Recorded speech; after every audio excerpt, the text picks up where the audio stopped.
Hello everyone, it's me again, Burntam, DIY TV. Panibagong araw at panibagong vlog na naman tayo mga ka-DIY. Sa araw na to, nandito tayo sa Toyota Corolla Altis 1.8G natin at may gagawin tayo. Magpapalit tayo ng bagong brake pads kasi medyo hindi na makapit yung preno natin. Bago natin may mangyaring iba, agapan natin. Pero bago natin tuloy yung video, shoutout na natin, Anor Vlog, pag-subscribe sa YouTube channel at pag-follow yung Facebook page niya. At syempre, huwag natin kalimutan, shoutout din natin yung kasama natin, assistant mechanic, Angelo Lies. Ayan. Maulan na araw sa ating lahat dito sa Pangasinan. Ingat po tayo sa lahat ng mga taga Manila dyan. Pampanga at Bataan, baha na raw. Ingat po tayo sa mga tropa natin dyan. Okay? So ayan, start na natin. Yung gagamitin natin, crossbar, tapos tubo, tapos jack. So bago natin i-jack, tatanggalin natin. Ito pala yung person. Ano muna natin, unbox natin. Ito yung kakabit natin brake pads. Prima brand, US po ito. This brake pads, premium quality, low dust technology, low noise, smooth. So ang Prima brand, sa mga hindi nakakalam, ito po ay gawa din po ng Bendix. Bendix din po, from the maker, Bendix. Ang Bendix po kasi is USA or Australia. Kumbaga yung Bendix po kasi nasa 2,000, ito naman 1,000. So ito yung kumbaga hindi maka-afford ng Bendix, ito yung pwede. Pero premium pa rin to. So yan mga ka-DIY. Pwede ito sa Silica, yan, Prius, tapos Altis or Bios, pwede rin. Basta 2000 to 2007. Yan. Tignan nyo yung manufacturing niya. Okay? Yan po yung sa likod niya. Ito po, ganito po kaliit yung brake pads at ganito rin po kakapal. Ang kapal, no? So, ito natin. Yan. Pakita ko sa inyo kung gaano kakapal mga kaliit. Kapal, oh.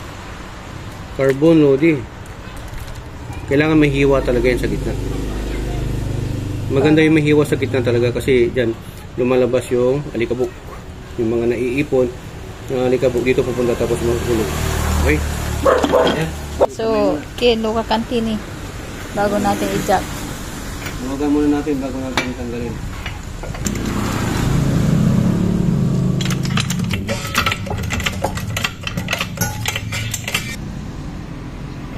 Yung pag ako yan, bagsak na.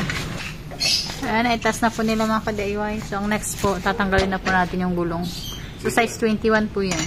Okay. Sana lang. Ayos. Very good.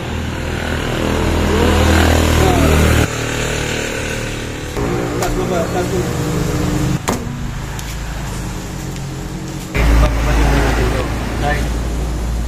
Size 13 po. Martilyo, martilyo, martilyo. So, ganito yung diskarte pagka hindi ka makapersa, kailangan na haba mo. Okay? Pag nakaharap yung tornilyo dito, yung paluwag, pa ganun. Pa kanan naman kasi nagkabaligtaran sila. Diba? Saan tatanggalin natin para maibaba natin ito. Yan. Medyo humigpit mga ka-DIY saka dumulas dito sa pintura. Yun, pinapagan kasi ano to, nag-slide na. Nag-slide na yung ano, kaya dapat yung ano naman nito. Sakto. Sakto. Huwag masyadong maluwag para hindi lumuwag. Oo. Hindi masyadong... Tanggalin sa baba. Kasi may tornilyo kayo mga ganyan, palitan nyo na para hindi maupod yung ulo nito. Kaya dapat yung mga ginagamit yung tools, yung saktong-sakto lang talaga. Tanggalin na natin.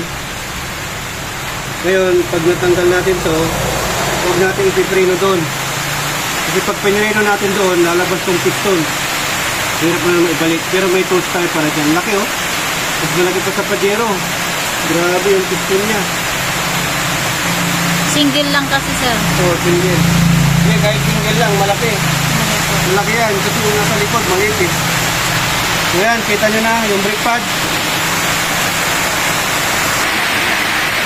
Hanggang yan. Grabe, ang nipis na. Yun, bakal na pala. Bakal na pala, oh.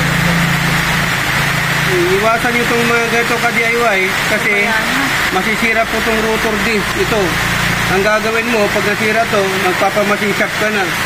Nasa 1.5 din ang libor niyan, 1,000 to 1,500. Depende sa machine shop. Diba? Ang tukot siya ba? Ito, meron pa itong kabila, oh. So, ganito yung may laman. Ito, natin, compare natin. Ito yung may guide. Ito, pagka maririnig mo, pagka kumukuskus na to, parang kumakalansing, ibig sabihin, upod na yung pad niya. Ito na yung metal to metal na. Ito kasi, ang problema dito sa may harapan, hindi niya natitrace kasi wala siyang guide ito.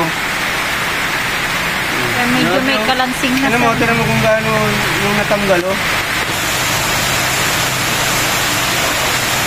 Bakal na. Yan, oh. Yung isang ganito, yung pair niya. Yung walang dapat ganyan. Yan, oh. So, tingnan nyo mga ka-DIY kung gaano, yung nawala.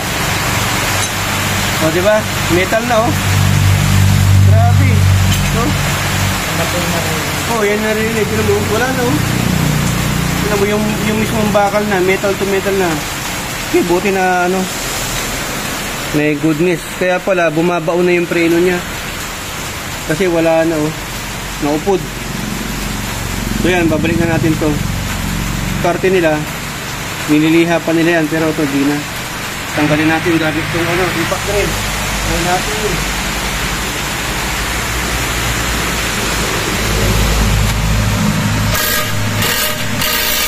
So malapit na pong matanggal yung tornilyo ng caliper bolt po natin. So dalawa po yan. Kahit isa lang daw po yung matanggal, mayangat na natin. Ayan. Okay, so atin na pong ibabalik yung bolt. Hingin natin ang grasa.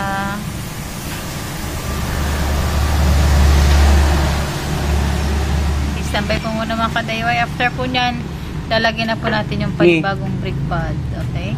Okay, so ibabalik na po natin yung mga brake pads. Ganyan po mga ka-DIY. Check nyo lang po yung pagka-curve po niya para lalapat po talaga. Makikita nyo naman po dyan sa throttle, may caliper po natin. Ayun. Tumunog. Lock. Hindi pwedeng ganyan, hindi mo malagay yan, ha? Hindi yung preno dito. Ganyan. Nahin nyo sa baba lagi. Yun. So, ganyan na po magkabit nito. Bago. Okay, so ito, hindi naman problema to. Ito kasi mga ka-DIY, talagang dapat maluwag to. Nagpi-play po kasi yan.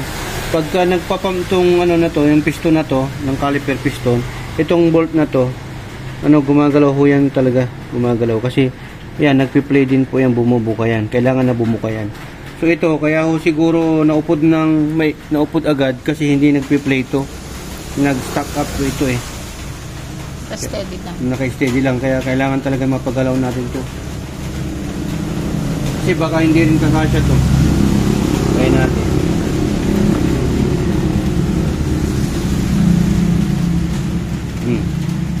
Diba? Kasi kailangan natin palubugin to mga ka-DIY kasi tinan mo, hindi yan kakasya kasi makapal na yung brake pad. Nasanay na kasi to, nakalabas na kasi manipis yung brake pad. So yan ang disadvantage. Pero huwag kayo mag-alala dahil meron tayong pangalan yan. Kunin mo. So, dapat nandito to eh. Lagyan natin ng lubrication para pumasok.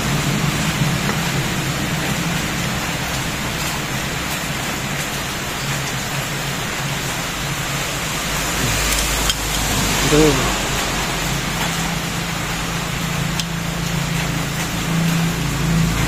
Dahan-dahan talaga yung papasok.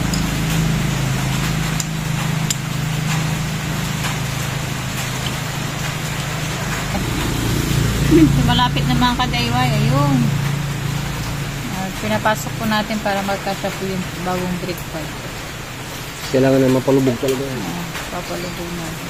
So, okay pa naman. Pero yung dapat i-open nyo yung sa may tank para yung hangin, lalabas. yung pressure na hangin dito lalabas doon. Kasi pag hindi nyo open yun, yun papasok nyo yun. Dito papasok yung piston. Lapit na.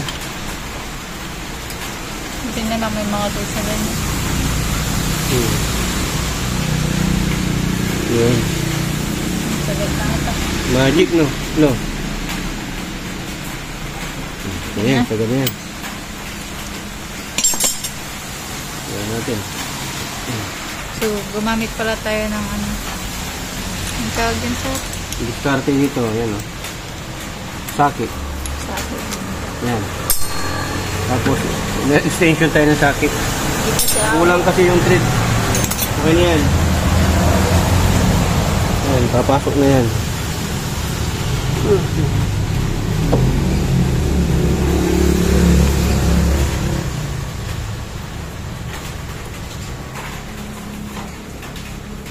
Ayun, pasok na pasok. bilis lang. Madali lang. So, ang gagawin naman natin ngayon, ito, palulubugin natin. Para maglapat to. Parang ganyan, no? Ito, okay na to eh. Ayan, pinulubog natin. Para papasok din to. Ayan. So, itong isa, kailangan din natin palubugin. Kaya nga dapat may play yan. Papasok, lalabas, papasok, lalabas. Okay. Diba? Gawin muna natin ang paraan. Gawa natin ang paraan talaga yun. Ano? Tatanggalin natin to kasi hindi natin mapalubog to mga ka-DIY. Nag-stack up na kasi kailangan na mapalubog natin para may play, parang ganyan. Tanggalin na lang ng buo, sir. Tanggalin na lang ng butong ano, yung holder ng caliper. Tapos, ayan, tanggal ng mga ka-DIY. Sa labas na lang natin. Oo, sa labas na lang. Okay. Ayan, yan ang lilihain nyo. Tapos pipinturan na lang din natin. Wala pa naman tama, no? Wala pa naman. Sa kabila. Ihaan na lang. So, babaran po natin ng W40. WD-40. Dito mabingi na kasi. So, ayan mga ka-DIY. Dito po tayo sa may kabila. So, same process lang po. Luka Cantini Day set. Camry yan. Mga ka-DIY, natanggal na po natin yung dalawang bolt po ng caliper. Tatanggalin po. So, tatanggalin po natin para ma-remove po yung caliper. Ayun. Yun, ganun ulit. Procedure. Same process, same procedure po sa kabila.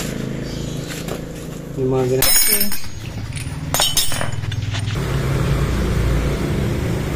Case na lang. Diskarte talaga ang Pinoy, no? Ayan, ka-DIY, okay na.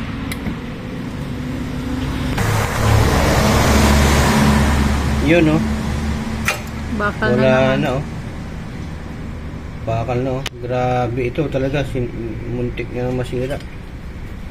May ano na, may kunting kayod na, oh. Kailangan nang ano to, machine shop, mga ka-DIY. Gastos na naman to. Kaya sa mga nagtitipid na pwede pa yan sa mga kunting ano, brake pad, mas mapapagastos kayo.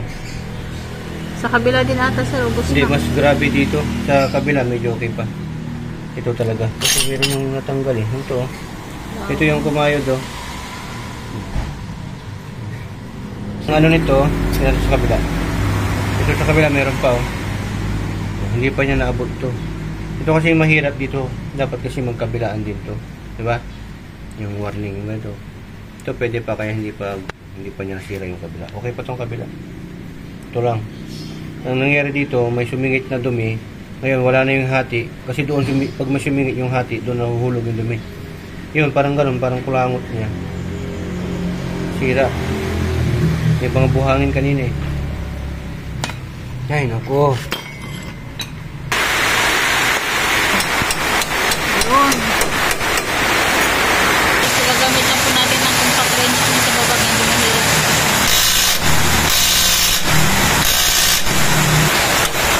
Try natin kung complete. Yun, malapit na.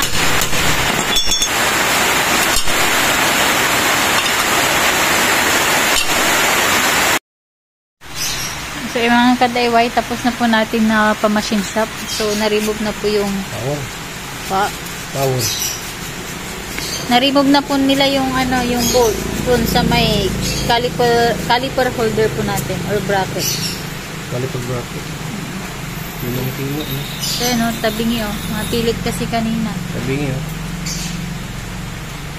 Ito, yung pukpuk to siguro.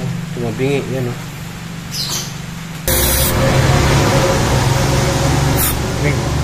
Pressure mo pa. Okay, so balik ko po kasi yung bolt natin. So, ginagawa po nila. Ito po para pumantay, para straight. Kasi, kung tabingin na ibabalik natin, baka hindi rin natin matanggal next time. Pero kung may pampalit kayo, bilhan nyo na lang ng bago. Yun, dapat ganyan. Walang kumukontra. Ano na to ngayon? Kasi hindi na yung ano, dati niya. Nasira kasi nung pinainitan eh.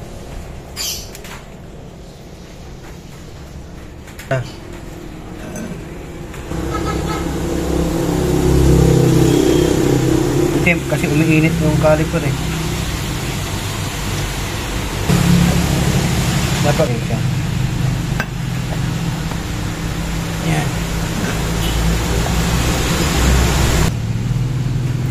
Pero mo to, talagang wala makakapasok na ano, no?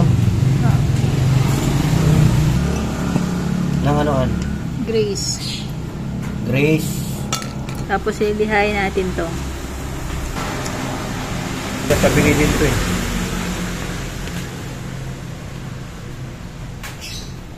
Okay, so malapit na pong matanggal. Para malagyan po natin ng grasa yung ano niya, yung rubber boots. Okay, so natanggal na mga kadewoy. Lihain po natin para ano, matanggal po yung mga kalawang. Para mas malinis bago yung po natin. grasa kasi pagka ano, katagalan nagiging putik yan. Kasi napapasukan ng alikabok, so nagsasama yan, tumitigas. Yan ang dumudumi dito. Grasa. Gusto mo, unahin mo lang natin, hanapin lang natin yung letrang L. L. Salitang DS. So ito po yung una po muna mga ka-DIY, yung rotor disc. Bago po yung caliper bracket. Okay? Sundan nyo lang po yung process po natin mga ka-DIY. Paniguradong di po kayo magkakamali. Okay, so gagamitan po natin ng impact drill. Para mas talagang mahigpit. Ayun, para mas mapadali po yung trabaho natin. Dahan-dahan po muna mga ka-DIY, dapat sabay po yan. Ayun. Diba? Yan, mahigpit na yung mga ka-DIY. Po. Kailangan talagang mahigpit po yan mga ka-DIY. Kasi yan po yung nag-handle po doon sa ano natin, sa rotor disc. Yung caliper bracket. So mga ka-DIY, kailangan po na mahigpit po yung dalawang tornilyo po nung caliper bracket. Kasi yan po yung mag-hold po ng ano natin. Kaya mga ka-DIY, higpitan po natin yung bolt dito kung saan para ito sa caliper bracket. Kasi itong mismong caliper ito, so may piston, dito yan nakakabit. So kailangan na mahigpitan natin yan kasi para hindi gumalaw-galaw, umalog-alog. Yan. Pero yung tamang ano lang din, higpit, yun. Para hindi maputulan. Saka dapat, ano yan, balanse. Kasi dyan umiikot din yung ano, yan, itong rotor disc. So ito, babalik na natin. Mamaya. Lagyan muna natin yung brake pad. Lagyan muna natin yung guide. Yun. May kanya-kanya silang sukat. Yeah, boss, ang ilaw. Ayun. Yun, tumunog na. Opo. Tapos, lagyan na natin. Bagong brake pad. Para magkaalaman na. Tuwang-tuwa na naman si Altis. Altis natin. Swak na swak. Swak na swak. Tatakbo ng ano ito mamaya, 150, 160. Paliko. Maliko. Paliko! Ay, paliko. Selos kasi kay Pajibar. Bago kasi yung brake pad ng Pajibar. Babaga.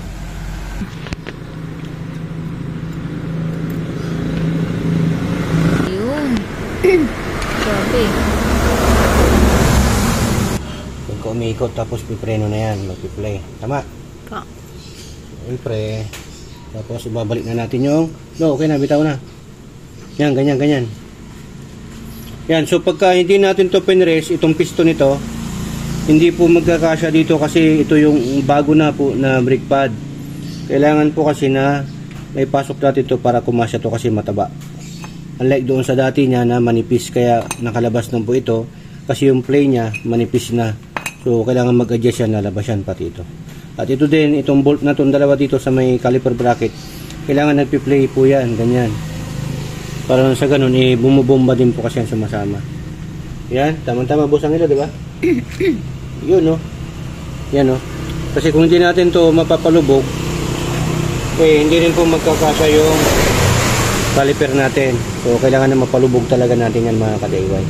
Kaya, pinamachine shop natin. Kanina, tinry natin na makuha sa pukpok. So, hindi siya pwede. Kasi mabibingkong yung caliper bolt. Hindi siya, tuloy, magtatapat. Na po natin yung dalawang bolt ng caliper.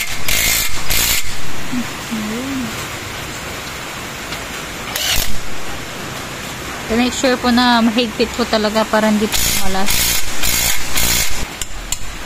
So, double check po natin yung higpit.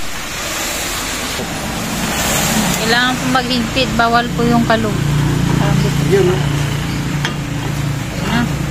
Diba? Kanya yan. Ganyan. Walang kalog. Dapat walang kalog. Yan, dapat may ganyan, no? Yan yung sinasabi ko. Nag-replay siya. Dapat nag-replay siya. Kasi bubuka yan, sir, pag Okay, kabila naman. Kabila. Ayan, mga ka-DIY, dito po tayo sa kabila. So, same process lang po sa my left side. Okay? Sundan nyo lang po yung proseso po na ginagawa natin. Okay, so lalagay po natin yung bolt po ng caliper bracket. So, bago po yan, nilagay po natin yung rotor disc. Rotor disc po muna, tapos yung caliper bracket. Tsaka lagay po natin yung dalawang bolt. Size 17. Okay, so higpitan na po natin yung dalawang bolt po ng caliper bracket natin. Make sure po na mahigpit po talaga. Okay, so kailangan pong mahigpit po yung dalawang bolt po ng caliper bracket po natin ng ka-DIY, ha. Karasan po talaga natin para hindi po mabaklas. Dito magkakatubig mo. Okay, so babalik na po natin yung guide po nung natin brake pad. Kailangan pong nakalapat yung mga ka-DIY kasi hindi po magkakasya yung brake pad po natin kapag mali. Okay. Mga ka-DIY kasi wala kayong paglalapatan ng brake pad. Ito yung nag-hold eh. Yun. Saka hindi pwede magkabaliktaran to kasi meron sa taas at meron din sa baba. Sira yan, palitan nyo na. Kaya lagyan natin ito isa. Hindi nyo unahin sa baba para hindi kayo mahirapan pataas.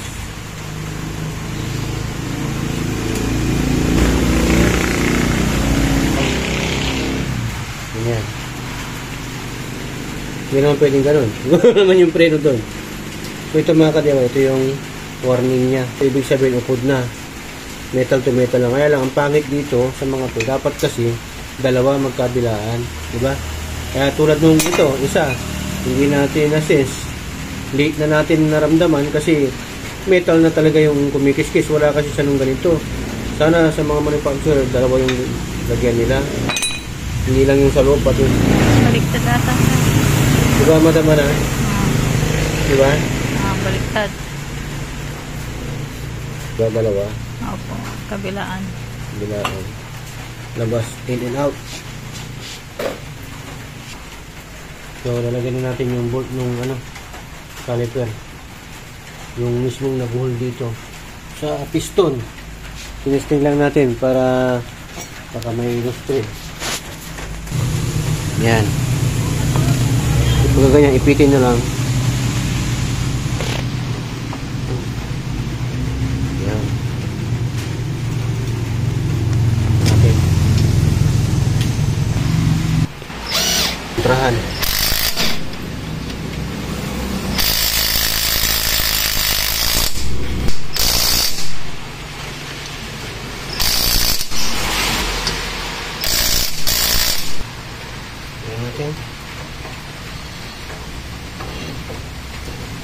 Pinabalik naman ni Bella. Ayun na, walang sayad. Ayos na. Pati yung gulong. Okay, so babalik na po natin yung gulong mga kadayway. Okay, so may 4 na bolt po yan. So hand tight muna tayo, then mamaya. So hand tight muna tayo, then mamaya na lang po hihigpitan kapag nakababa yung sasakyan, yung gulong. Kung nakababa na yung gulong. Ayan ang kadayway. Actually, mga kadayway, pag magpalit lang po ng brake pads, hindi ka na po abutin ng oras dyan. Pero yung kasi natin kaya tayo tumagal, nagpabadensya pa tayo. May mga nahirapan tayong tanggalin na bolt. Pero kung magpapalit ka lang, tatanggalin mo lang naman yung 2 bolt doon, tapos itong caliper baba mo, palitan mo, ganun lang yun. Yung nangyari kasi yung 2 bolt magkabilaan, nag-stack up, kaya pinamasisya pa natin. Okay? Kaya-kaya na to. Sundan lang yung proseso. Sabi nga ni Analyst Vlog, para di sila magkamali.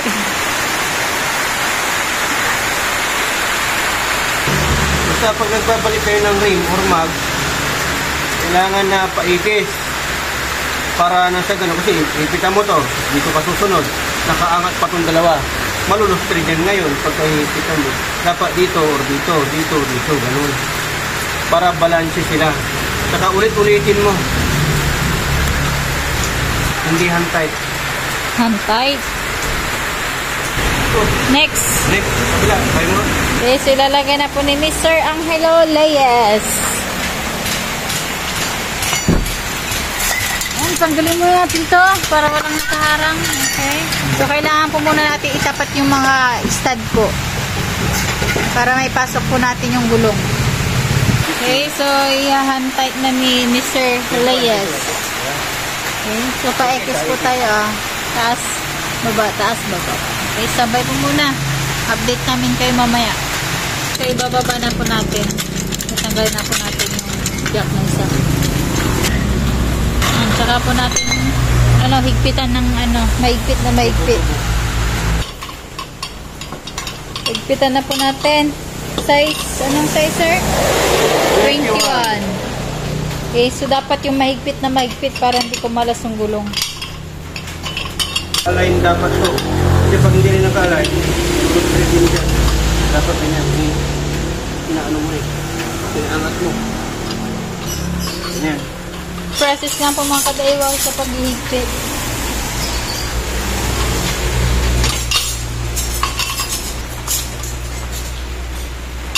Saka ilagay nyo stud, yung original, mas maganda. Toyota. So yan mga kadiway, kasi tingnan po natin yung sasakyan, yung preno niya kung okay, pinagawa natin. Pero bago natutuloy, tanggalin muna natin itong sumobra. Yan, gamit itong malaking syringe. Ito yung pang refill ko ng mga fluid, mga oil, ganyan. Dahan-dahan lang sa paggagawa nito. Kasi pwedeng ang apaw eh. Kaya ho umapaw yan kasi nung pinrest ko yung piston, umapaw yung fluid dyan.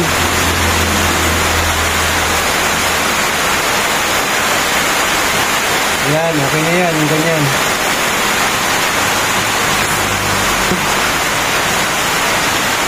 Hindi pa natin ng konti, pinipil na lang natin mamaya.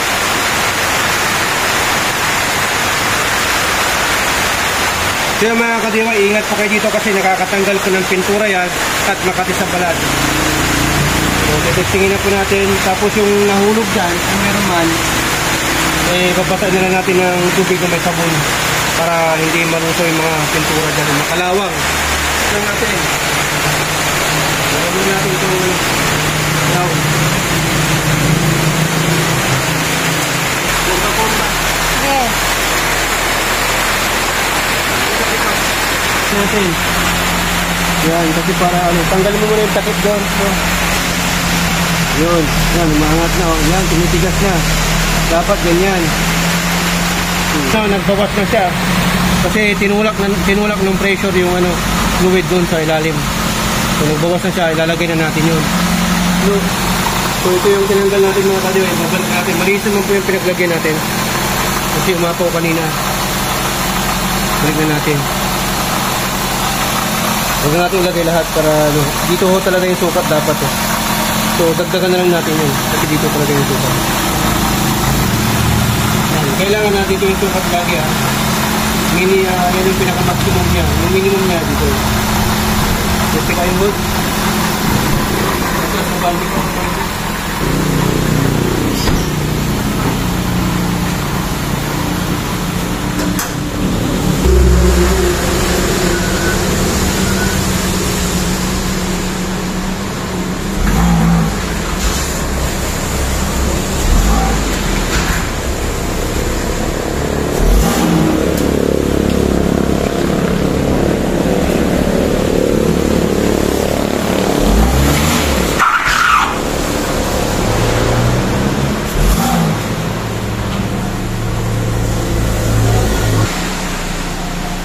Testing ulit. Tras abante, biglang preno. Oops. Ganda na. Hindi tulad dati na ano, dahan-dahan na magpipreno.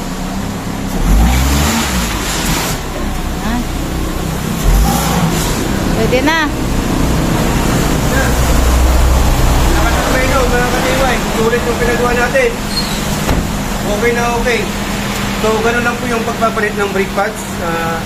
Ingat lang po kayo dahil dito sa XPG, dalawa lang po ang meaning ng DIY. Do it yourself at destroy it yourself. So ganoon, huwag nyo nang paabutin sa metal to metal na naupod na yung brake pad nyo kasi masisira yung rotor disc ninyo. So ang ginawa natin, papamasin shop nyo yung rotor disc para na sa ganoon, tama yung ano niya, yung lobes niya, makinis, walang lubog. Okay, para mas maganda yung kapit ng brake pad o yung preno mo. Pero ganoon, yung sa atin, for the meantime, gagamitin muna natin, saka natin paggawa kasi busy pa tayo. Pero ang disadvantage lang yun, yung brake pad mo madaling maubos kasi pagka may lubog na rotor disc. So yan, dito sa SPT, natuto ka na, nakatipid ka pa dahil sa SPT. Sharing! Carrie! So maraming salamat sa tropa dyan. Wala. Ayun. Ayan, kay Boss Amilo, kasama natin yan na gumawa sa kasi Anos Vlog, siyempre. At siyempre, shoutout din natin yung machine shop na gumawa ng ano natin, yung caliper bolt. Lito, Pamintuan. Diba? Doon sa may tapat ng 5-star. Yun, mga kasi, maraming salamat dahil pinigyan tayo ng malaking discount. Yan, open naman ito na naman kayo sa ulit sa video natin ngayon, o vlog content natin na ngayon. So, yung nagkasos natin dito, yung nagpa-machine shop tayo para matanggal yung yung nag-stack up na bolt. 500 yun, isa. 1,000 pagka di ba? Pag wala kang kakilalang machine shop. Pero dahil doon, mura, 500 lang natawadan natin. Okay? Ayan, maraming salamat. Tugod-tugod ako, Rimberta. Ayun mo.